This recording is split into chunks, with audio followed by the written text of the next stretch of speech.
How's it going, everyone? Mr. Boulder here. Hope everyone's doing well, looking after themselves. This week, I'm tackling two albums that were absolutely huge in my childhood back in the early 90s. Guns N' Roses' Use Your Illusions 1 and 2. Before I say anything else, I hit 200 subscribers this morning, so I just wanted to say thanks to everyone that has subscribed to the channel and shown their support. It's very much appreciated, and just wanted to say thanks and get that out of the way straight away. So yeah, the subject of today's video, back in 1991, the hard rock and metal world was being dominated by two bands and three albums. One being Metallica with their self-titled Black album, and the other being Guns N' Roses with the Use Your Illusion 1 and 2 double albums that they released. Had these albums since the day they were released. Enjoyed both of these albums. But I've always been of the opinion that if you took all the really good songs off of both albums and put them onto one album, you would have one really good album. Instead of having two good albums, but with some filler on, both of these albums have quite a bit of filler on it as far as I'm concerned. So I'm going to discuss what I think is good and bad on both these albums and just do a quick sort of run through of what I would choose to make up one really good Use Your Illusion album. I've chosen about 15 songs and I'll get to that sort of last in the video. So let's get started obviously with Use Your Illusion 1, obviously from 1991. Lucky to have original presses of both these albums. This one, I think this one got to number 2 in the album charts here in the UK, and Use Your Illusion 2 actually got to number 1 in the album charts. So that one's sold a bit better. Yeah, great stuff. But yeah, definitely some filler on this one. I'll say it right now, I think Use Your Illusion 2 is the better album. There's still plenty of good stuff on here. Matt Sorum are coming on drums because they had to get rid of Steven Adler, which was a shame. No disrespect to Matt Sorum, but I think Steven Adler is the better drummer. I think his style sort of fitted more with what they were doing. So yeah, Matt Sorum comes in. The rest of the band is the same band that recorded Appetite for Destruction 4 years previously. So let's get into the tracks. Right Next Door to Hell kicks this off. Never been massively fussed on that one. It's an okay opener. But then second track, Dust and Bones, is a much bigger improvement, I think. A good song, that. Then you've got their cover of Wings' Live and Let Die. I really enjoy it, actually. I'm quite happy with it being on there. I think they did a good job on that one. And then track 4 is Don't Cry, which is a really good ballad. Really enjoy Axl's vocals on that one. Good stuff. Yeah, really enjoy that one. But then you get Perfect Crime, You Ain't the First. Both those two to me just they're fine. There's nothing massively wrong with them, but they're really sort of filler tracks for me. I'm not that bothered about those ones at all. And then you get to Bad Obsession, which is a really good song. One of my favourite songs on the album, actually. And then you get Back Off Bitch. Again, it's okay. Nothing fancy about it at all, though, really, for me. So yeah, we're sort of looking at quite a bit of filler already, to be honest. And then Double Talking Jive, that's the last song on the first LP. And yeah, to me it just sounds like it's an unfinished song. It sounds like it got to the time where they had to hand the album over to the label, and it's like, well, we'll just leave it as it is. Again, it's not terrible, but nothing great about it either. November Rain kicks off a second LP. A good song, but I'm not going to lie, not that bothered about it. I think it's a case of, it's been overplayed loads and loads over the years to the point now where I just can't stand to hear it anymore. But it's still a good song. Goes on for about 9 minutes. I think everyone remembers the video to that song. Quite a famous video. I think it was quite an expensive video at the time as well. Then you get The Garden. Again, not fussed about that one. But then you get Garden of Eden, which I really do enjoy. Very up-tempo.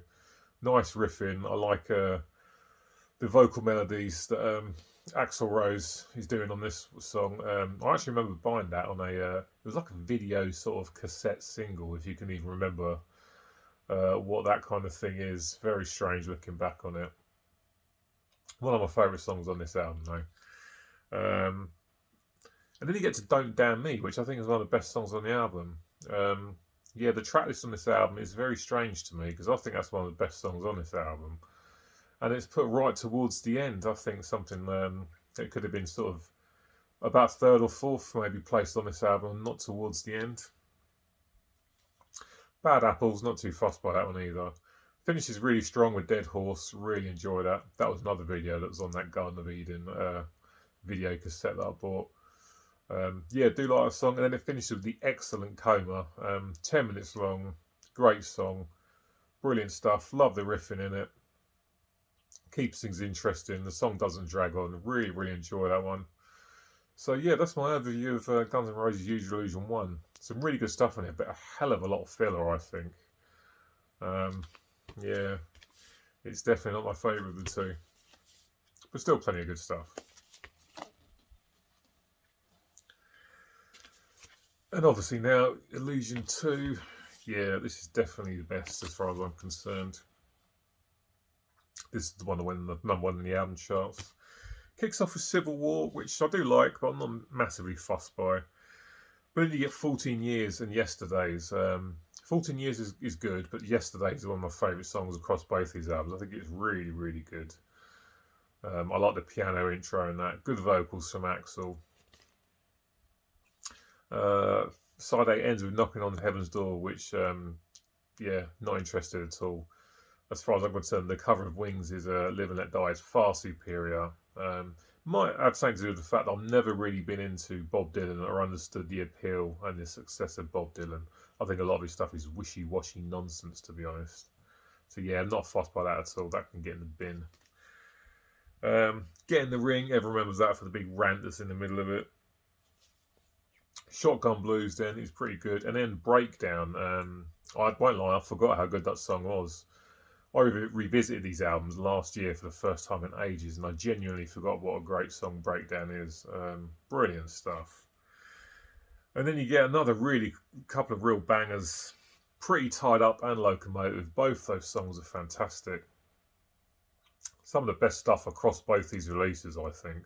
I really enjoy both of those songs. Then you get, I think it's called So Fine. So Fine, yeah, that's okay. It's not too bad. I think that one's sung by Duff McKagan.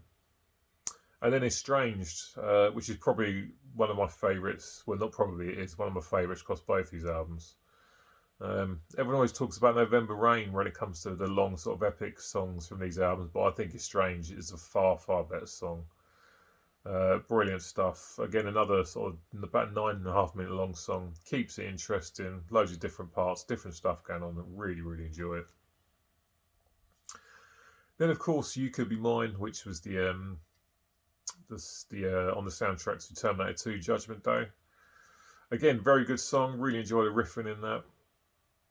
Catchy chorus, good stuff. Although it does end on a bad note. You've got Don't Cry with the alternate lyrics and My World. To me, both those songs could just get in the bin. This would be a better album if you took those two songs off the end. Yeah, a bit of a disappointing way to finish when there's so much better stuff that comes before it. But yeah, Illusion 2, definitely my favourite of these two albums. Some absolutely brilliant stuff on this. So yeah, that's what I think of Use Your Illusion 2. So I'll have to quickly go to my notes now to check what I wrote down earlier. So for me, the perfect sort of Use Your Illusion album, I've gone for 15 songs. There's about 31 across both the Illusion albums, so I've narrowed it down to 15. I would kick it off with Garden of Eden and Bad Obsession, both from Use Your Illusion 1 to start off. Then Yesterdays from Use Your Illusion 2. Then the Wings cover of Live and Let Die. Great stuff. Then I go for a ballad, Don't Cry. Really enjoy that one. Pretty Tied Up, and then I put Strange at the end of side 1.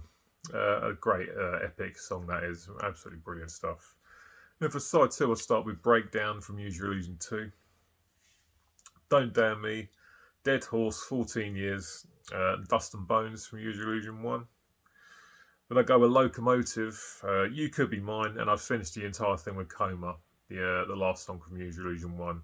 I would end the album, if it was my perfect Illusion album, on that one, because I think that's a great ending song to an album.